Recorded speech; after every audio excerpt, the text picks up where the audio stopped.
إن الحمد لله نحمده ونستعينه ونستغفره ونعوذ بالله من شرور أنفسنا ومن سيئات أعمالنا. من يهده الله فلا مضل له ومن يضلل فلا هادي له.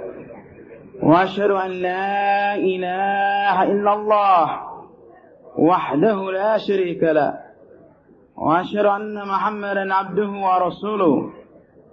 أما بعد فإن أصدق حديث كلام الله وخير الحدي حدي محمد صلى الله عليه وسلم وشر الأمور محدثاتها وكل محدثة بدعة وكل بدعة ضلالة وكل ضلالة في النار. وبعد, we've been asked to speak basically as our brother Hanif has placed it on the note that he wrote, why are we here? Something explaining the role of the Masjid, the goals, the objectives. And I think that the Masjid really properly should have defined itself by now. It's been open for a while. But nevertheless, answering his request, I say first and foremost that there are certain requirements that we are to have before we endeavor to do what we're trying to do at Masjid Rahmat or anywhere else on earth. And that is first and foremost al-ikhlas, sincerity.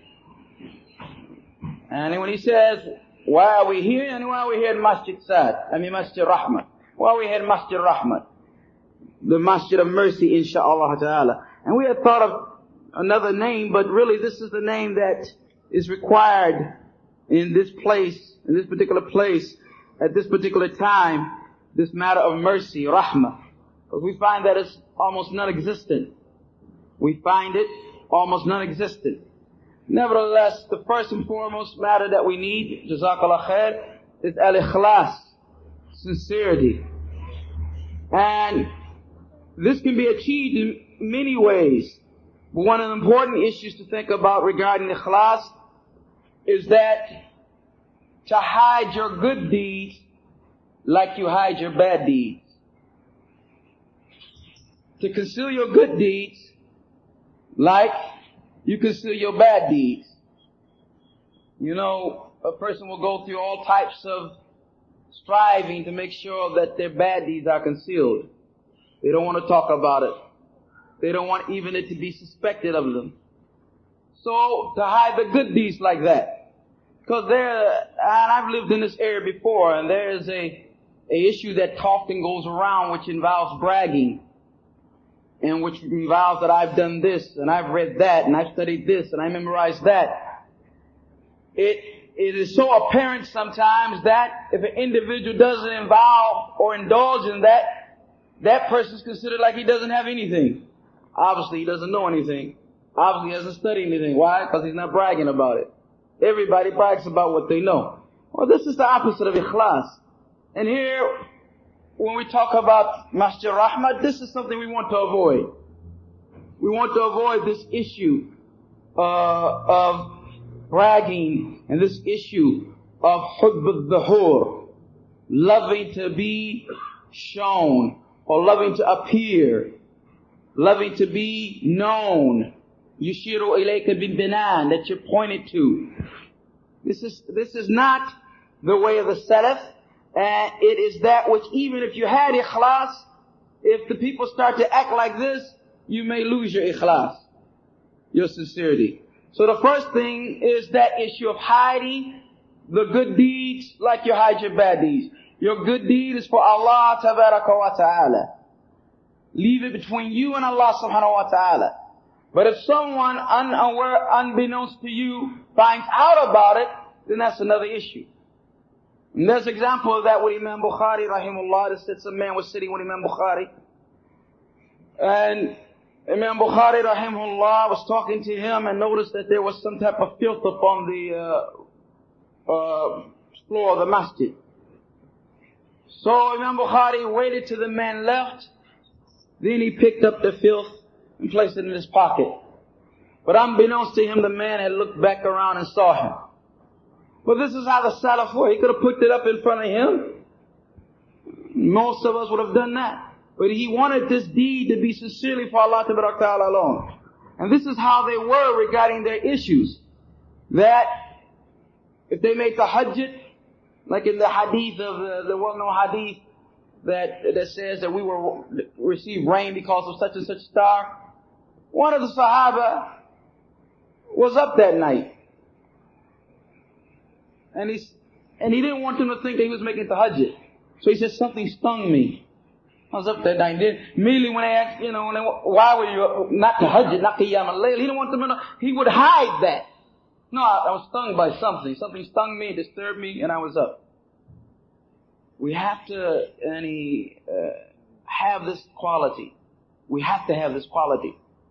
Another thing that we want to avoid is إقراب وأشياء الذي يدهش الناس. Oddness, being odd. We're not talking about being strange or being up on the sunnah. We're talking about being odd, doing something that is not the norm amongst the people. Because this comes into also a desire to what? Be known. Everyone else is doing this and what? He's doing that. And yudahish an-nas, surprise the people. Astonishing the people. Why you do? Well, you didn't know this sunnah? Huh? Liyudahish an-nas. To surprise the people. It's not to teach them. For it was to teach them, you would have related it to them and then you would have done it. And you want to do something in the middle of everyone that makes everybody look at you. And it's strange and it's odd and it's extraordinary. What happened? What did he do? Like this. We want to avoid this type of matter also. So if we say what is the role here and what is our purpose here? Purpose here is the purpose wherever it is, wherever you may be upon the earth. To worship Allah Ta'ala alone, ascribe nothing to Him. Wherever we may be, it is to worship Allah Ta'ala alone. And the proper manner of doing that is in following Mustafa salawatullahi wa salam alayhi. To be in muwafaqa, in agreement with what Mustafa salawatullahi wa salam alayhi was upon. As the Bedouin Arab said to that tyrant Persian ruler, we came to call the creation from the worship of the creation to the worship of the Lord of the creation. Min ibadat al-khalq, from the worship of creation, illa ibadat rabb al-khalq, to the worship of the Lord of creation. And this is the main purpose. The main purpose. So that we will focus, as we always do, upon Tawheed. Tawheed must be studied. Tawheed must be learnt. Tawheed must be memorized. Tawheed must be conveyed. Tawheed must be implemented. This is the whole issue. This is going to be the greatest focus, of course, of anybody who's on the da'wah Salafiyyah, the da'wah Athariyah, the da'wah Kitab al-Sunnah, the da'wah of those upon the way of the Salaf. He's going to focus upon Tawheed first and foremost. And he's going to start with himself, which many of us don't do. We don't start with ourselves, we start with outside the bait. We start with outside the house. But we are to focus first and foremost upon Islah al-Nafs, correcting ourselves, and those most closest to us, our wives and our children. Then it goes outside. As the old saying goes, charity begins at home. Right? You got that together, then you move on from there. And many of us don't focus on the home. Every place has a role in our lives. The masjid, the bait, the madrasa, if we have a proper one, all of them have roles in our lives. And we start with the household and ourselves, and then we branch out from there. Also, the masjid is a place of learning. And that means we have to have people that come out and sit in the circles. Some of it, for some brothers, may be a reminder. But Allah Ta'ala said, remind them, for reminding benefits a believer. Some of it, as I'm here more, I notice, Some of it, for some, is the beginning. They never really studied the deen. They never really studied Tawheed. They never really studied the 6 principles of faith. They never really studied the 5 pillars. They never really studied the matters of worship and so on and so. And this is found in many ways. Found in many ways by questions that you get from various brothers. It indicates to you that they did not study these issues. From the talking that you hear in Jummah, it indicates to you that these are people who are attending Jummah, who never understood the etiquette of Jummah and don't know that they've blown their Jummah by opening their mouths. And all of us together must be involved. This is not the Masjid of Hanif or the Masjid of Abdul Hakim or the Masjid of this brother or that brother. This is the Masjid. This is the house of Allah Ta'ala. And so it's a masjid for anybody who wants to worship Allah Ta'ala. So therefore, if you see something dirty, you clean it. Why? Not because of this brother on the shore or that brother there or this brother there, but for the pleasure of Allah Ta'ala, you clean the masjid. Well, you see some deficiency, some nuqs, something that needs to be corrected. Then you approach those who are representatives of you in a sense of authority in the masjid. Then authority in the masjid is not something that's an honor. It's a responsibility and a duty. It's a responsibility and a duty. It's something that it's going to be heavy on the shoulders of the individual. So to make that mas'uliyah, that responsibility easier, give him nasiha.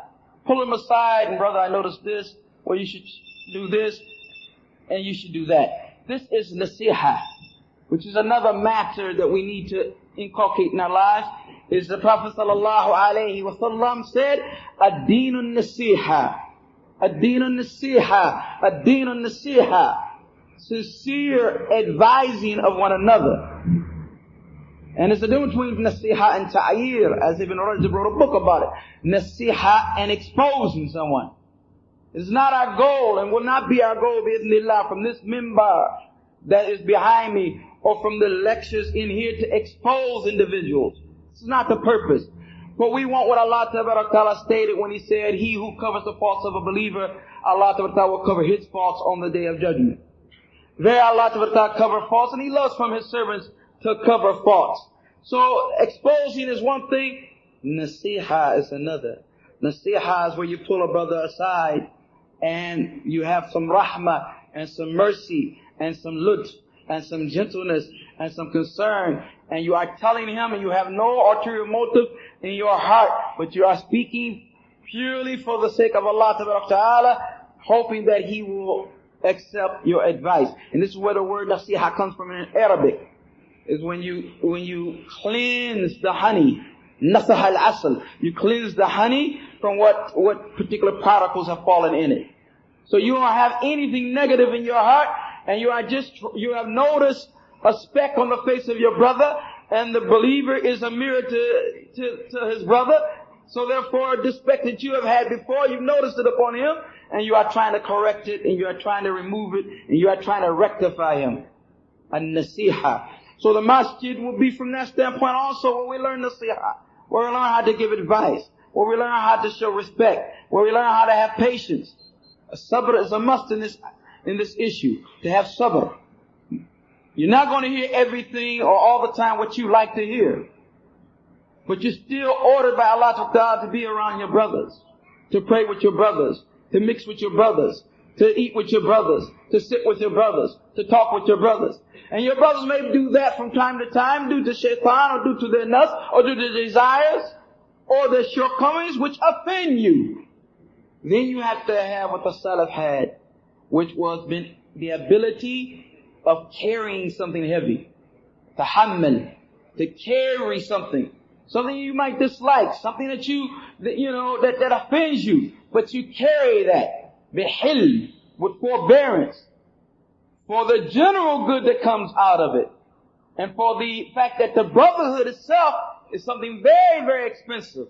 And when you have something very expensive, you protect it and you guard it, and you don't want to lose it or let it go to nothing.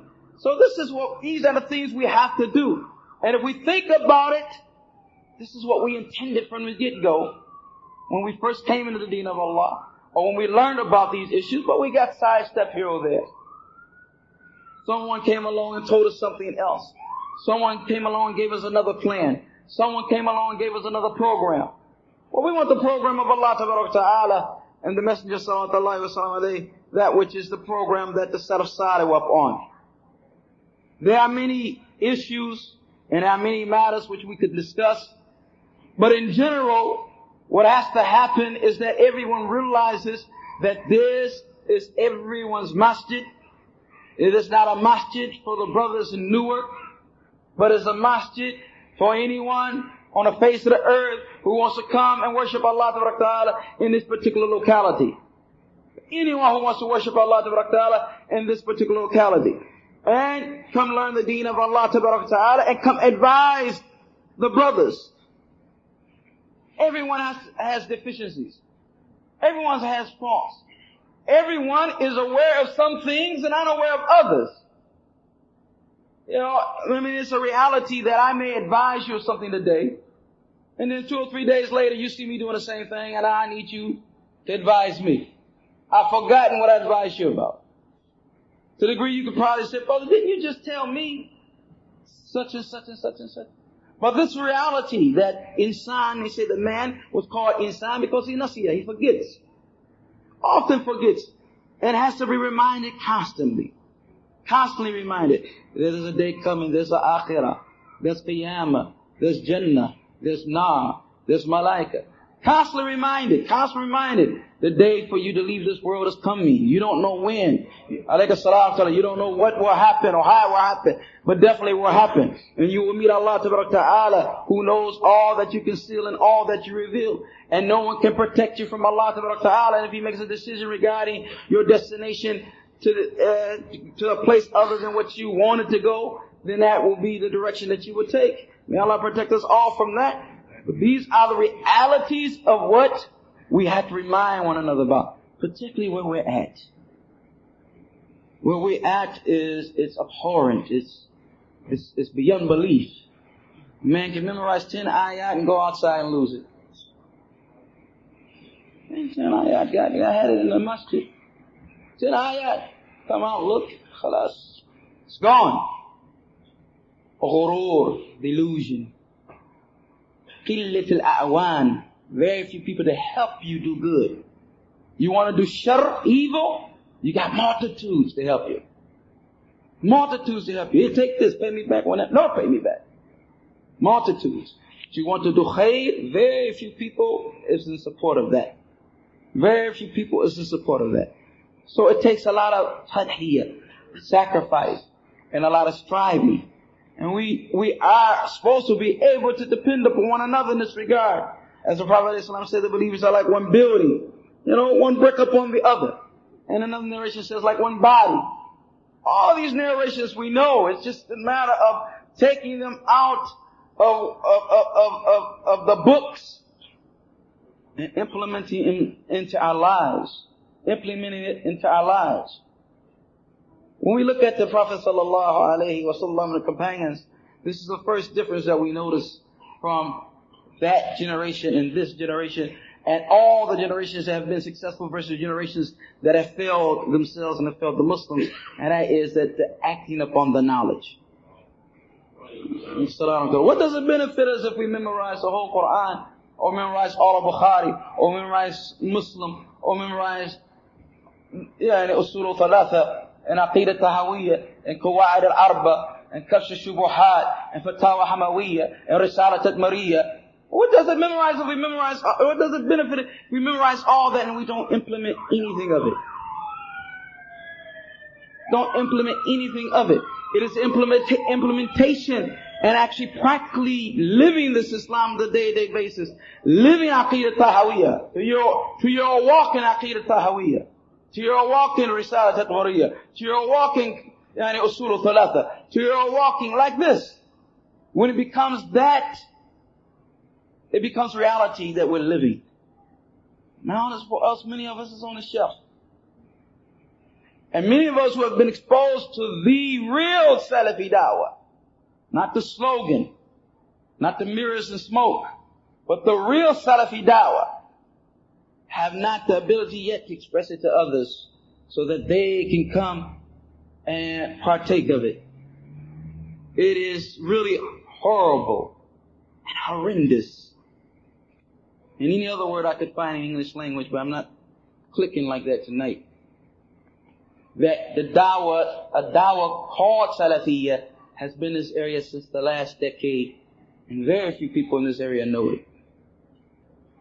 Very few people in this area know it. And they ascribe to it ugly names and titles. Some of it is due to the fact that Ahl al-Batil don't like haqq, no matter how much of it is shown. But some of it is due to the character, the manner, and the way Salafi has been presented. And it's not been presented as a rahmah. Rahmah, a guided mercy. It's not been presented as that which was sincere to the creatures of Allah Ta'ala, to bring those creatures' hearts in contact with Allah Ta'ala and in submission to Allah Ta'ala. It's not been presented like that. Not been presented like someone who has shafaqah, someone who has a sincere mercy. And this is how Mustafa sallallahu alayhi wa sallam was. Look at all those narrations and look at all those ayat that if Allah Ta'ala say you were about to cry yourself, you're about to cry out of sorrow that they don't believe in that which is revealed to you. About to cry out of sorrow. And this is how the Prophet sallallahu alaihi wasallam was, merciful. And then when it came to the creation, he gave us the example of being like a man who lit a fire, and all the insects are attracted to the fire. And he said, I'm standing there and I'm pushing you away, like you push insects away.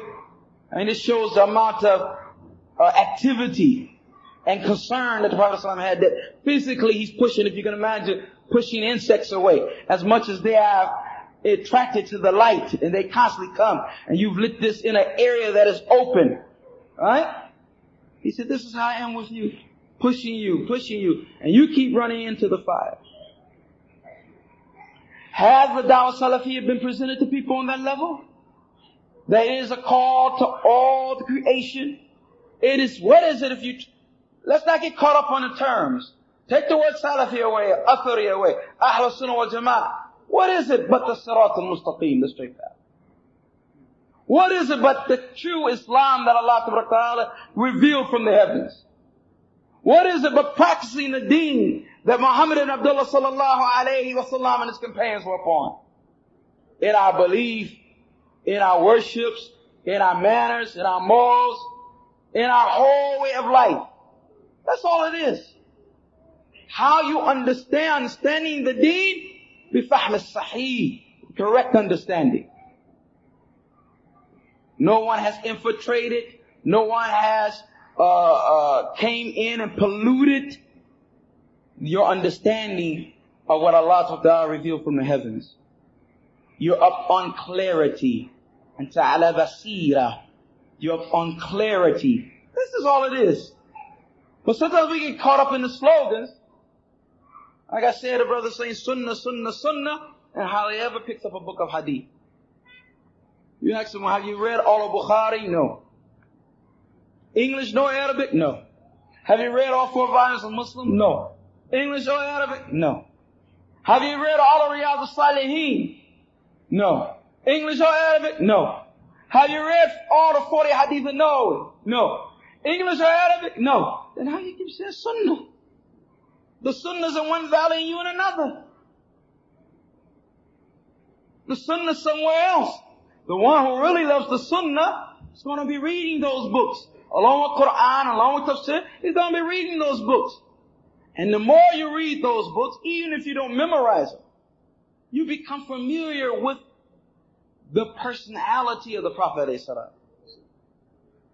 As if you could almost picture him in certain events that take place. Certain situations that take place. You read the story of Tabuk and the 3 that remained behind. And you see Ka'b saying he came to him and the Prophet ﷺ smiled at me, but a smile with anger. You picture this. Right? The Prophet ﷺ left his wives and was laying in the attic, and Umar came to him. You picture this. The Prophet ﷺ entered Mecca with a black imamah on, with his head pressed against the camel, making dua to Allah Ta'ala. You picture this. You become familiar with his personality, so you don't have any time for anybody else's personalities. You become familiar with the shakhs of the Prophet ﷺ, his personality, so you don't have time for shakhsiyyah, following anybody else's personality. And that's another issue of the masjid. That the masjid, ar-Rahmah, any other masjid trying to be upon kitab or sunnah wa salaf is against those two illnesses of shakhsiyyah and hizbiyyah, of personality following. And I don't want to say worship, some say worship, but if you worship, you're really outside of Islam. You get to that level. But personality following and hizbiyyah, any partisanship, clicking up, making ourselves in the group, us and them, we, how we, and how they are. And you're talking about your brothers for kitab wa sunnah. Come here, let me tell you. Yeah, one of those type of things. And Hassan al-Basri rahimahullah said, and others, that if you see people getting together in secret, then know that they're upon a dalala. No, you're in the masjid, the house of Allah, you're going to gather in secret, 3 or 4 brothers, 5, 6 brothers, stay away from here. You have your member card, you have your ID. This is not our deen. Similarly, at-ta'assub al-dhameen, being abstinent or prejudicially abstinent and sticking to the view of one scholar. This is nowadays going on. And that means that we respect all of the scholars. And we say, as Imam Tahawi says in Aqidah, and he whoever mentions them in an evil way, فَهُوَ عَلَى غَيْرِ السَّبِيلِ, he's not upon the path. So we don't accept any ta'an of the scholars. Any way you want to do it. You want to be direct with it or you want to be indirect. Any type of ta'an, fault finding regarding the scholars and trying to make individuals belittle the scholars or trying to talk about them in a nasty way. Because if we believe they are scholars, then we must believe what the Prophet ﷺ said, that the scholars are the inheritors of the prophets of Allah. And who inherits from the prophets? Those who are far away from them or those who are most closest to them? Those who are most closest to them. So if they are in fact scholars, then they are inheritors of the Prophet ﷺ and the most closest to the Prophet ﷺ. So if that is the case, then why are you opening your mouth in a negative way? Rather, sarihatun, yani openly, or isharatan, pointing something out indirectly. So we respect all of the scholars, but we also respect at-takhassus, those who are specialists. That among the scholars are those who are specialists in tafsir. فَعَلَيْكَ بِهِ فِي تَفْسِير. You must benefit from him in tafsir. And among the scholars are those who are mutakhassis. All of them generally are aqidah salima. No doubt about it. All of them are correct aqidah. But those who are like oceans in aqidah, mutakhassis fil aqidah, specialists in aqidah, عَلَيْكَ بِهِ فِي الْعَقِيدَةِ.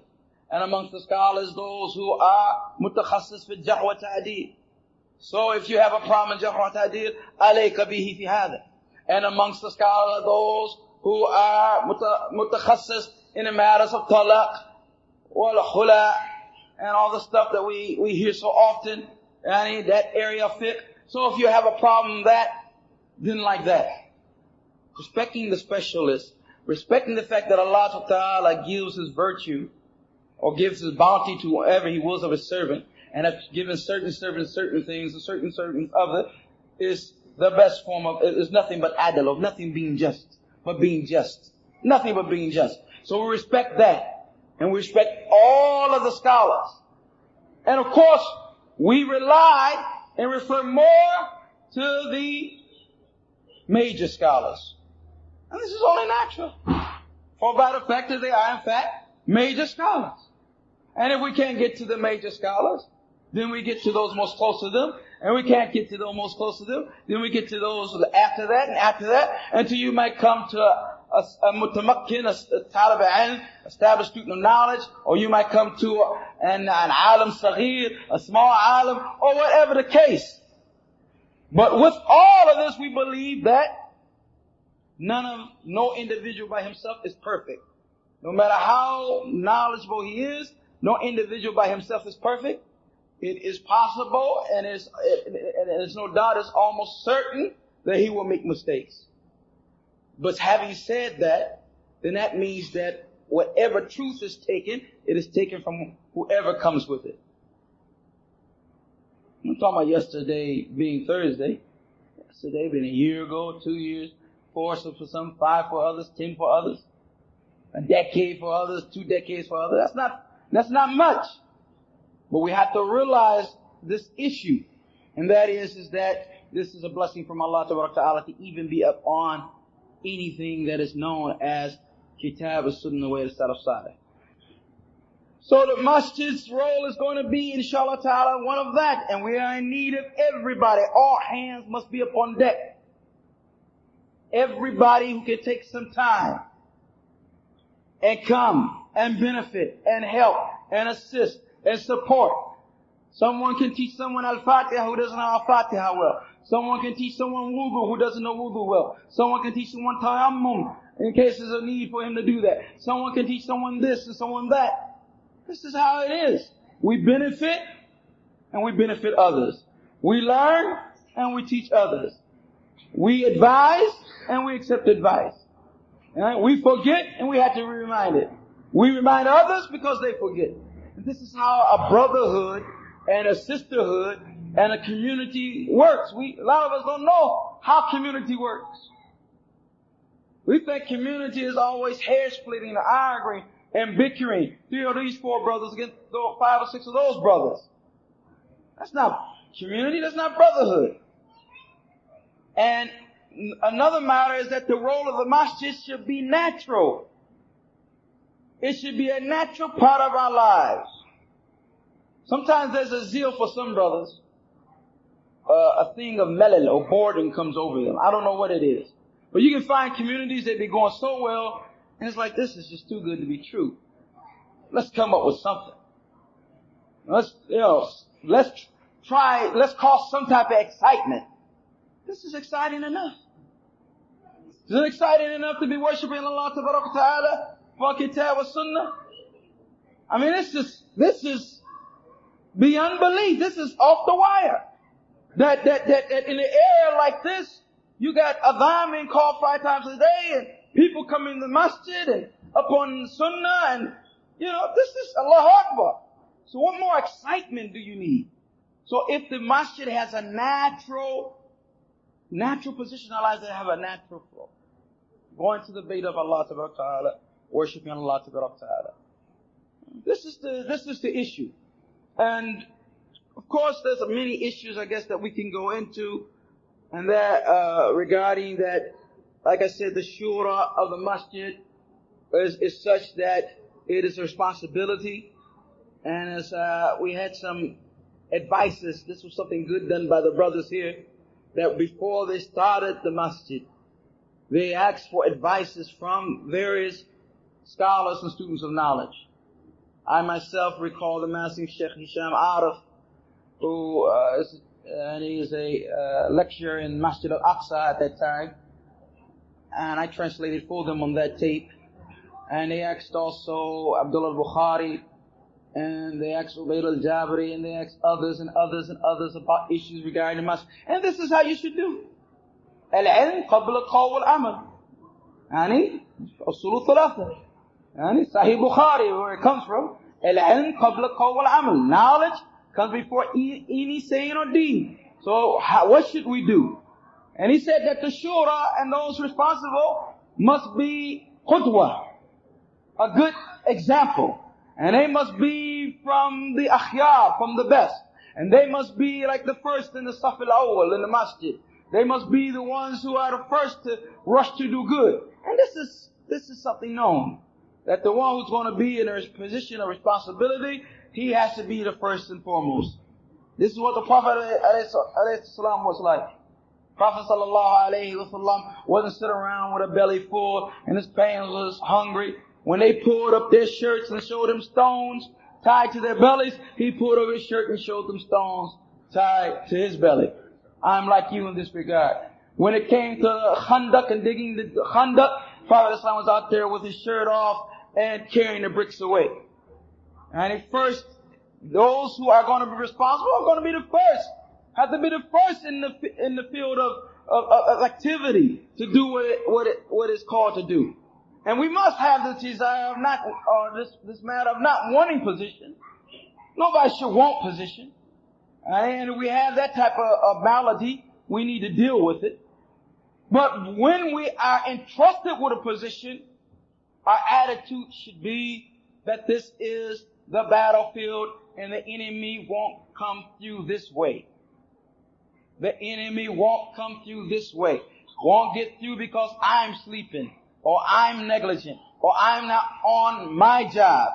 You can rest assured, you can sleep easy, you can feel at ease. I got this. This is how the motive should be. That if I'm going to do something, like the Prophet said in the authentic hadith, if you're going to do something, do it well. Alright? So if you slaughter, make sure that your sword or your knife is sharp to show mercy to the animal that you're slaughtering. That's the hadith.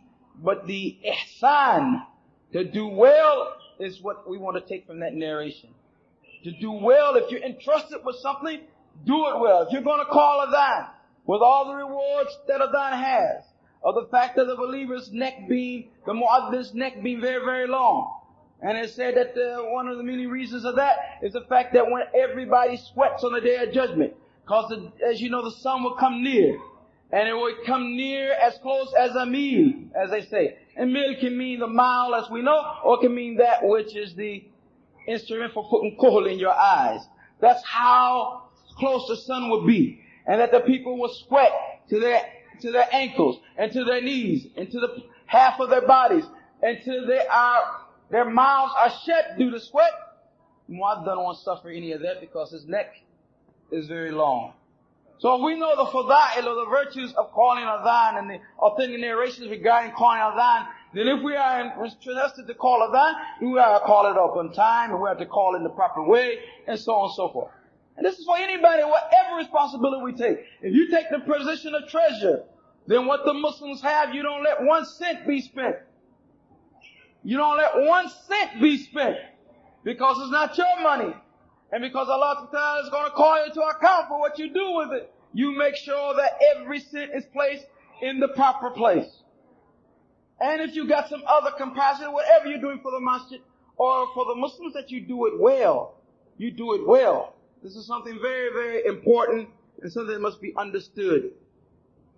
Also, the masjid was the place, as we can see now, where we teach our children, where we instruct our children. Besides the madrasa, they will learn certain things at the madrasa and certain things they will learn in the masjid. Certain things they can't learn in the madrasa, but they can in fact learn in the masjid. And this is also its role. It has many roles, and it has many benefits, and it has a message to deliver to the whole world in general, and to the believers in particular. And many of the masajid don't fulfill the role they're supposed to fulfill. We have, inshallah, to do also Friday lectures such as this, and we have said that we would do it based upon suggestions from people, based upon illnesses or maladies or problems that are in the community that need to be addressed, likay nu'allij, so that we find a remedy for those particular maladies. And brothers will say, well, we got too much envy amongst us, so give us a lecture on envy. Friday night lecture on envy. Or we got too much, khiyana, deceit amongst us. Give us a lecture on khiyana. Friday lecture on khiyana. And like this. So that everyone, inshallah ta'ala, besides the other lectures that we will be having, everyone will benefit bi'idhnillahi ta'ala. But I say it again, it calls upon all hands to be upon deck. Everyone who considers himself a soldier of the soldiers of Allah Ta'ala to be in the unit. in the unit, on time, in this masjid. And another factor is connecting ourselves, I said, with the kibar and the ulama in general. And that is through maybe translations and making available things that some brothers probably read and other brothers probably don't read. Sometimes some brothers might get this or that from the internet. Other brothers aren't exposed to any of that. The knowledge itself has to be such that it's commonly to everybody. Everybody has this knowledge. Not the same level of knowledge, but the knowledge of Kitab and Sunnah and where it's outside. This is how it was in the time of the Prophet and the companions. Example is the slave girl. Sheikh Nasr used to use the example often. The slave girl. When that Sahabi, Muawiyah, beat his slave girl, and he came to the Prophet ﷺ, wanted to make tawbah for whatever. Prophet ﷺ said, well, what do you want to do? You want to free her? He said, bring her here. What did he do? He asked her, where is Allah? She pointed up. And if it's Sama, Allah is above. Alright? Who am I? You Rasulullah. You're the messenger of Allah. He said, free her, she's a believer. A slave girl. Out in the desert. Away from the community. Not attending the circles of the Prophet sallallahu alaihi wasallam. Not attending the lessons of the Prophet sallallahu alaihi wasallam. Yet she knew this aqeedah. She knew this aqeedah. So this is an issue that is important, and we must make sure that just like that slave girl knew it, that all of us should also know it. All of us should also know it and make sure others know it. This is some of what I wanted to say. هذا وصلى الله على نبينا محمد.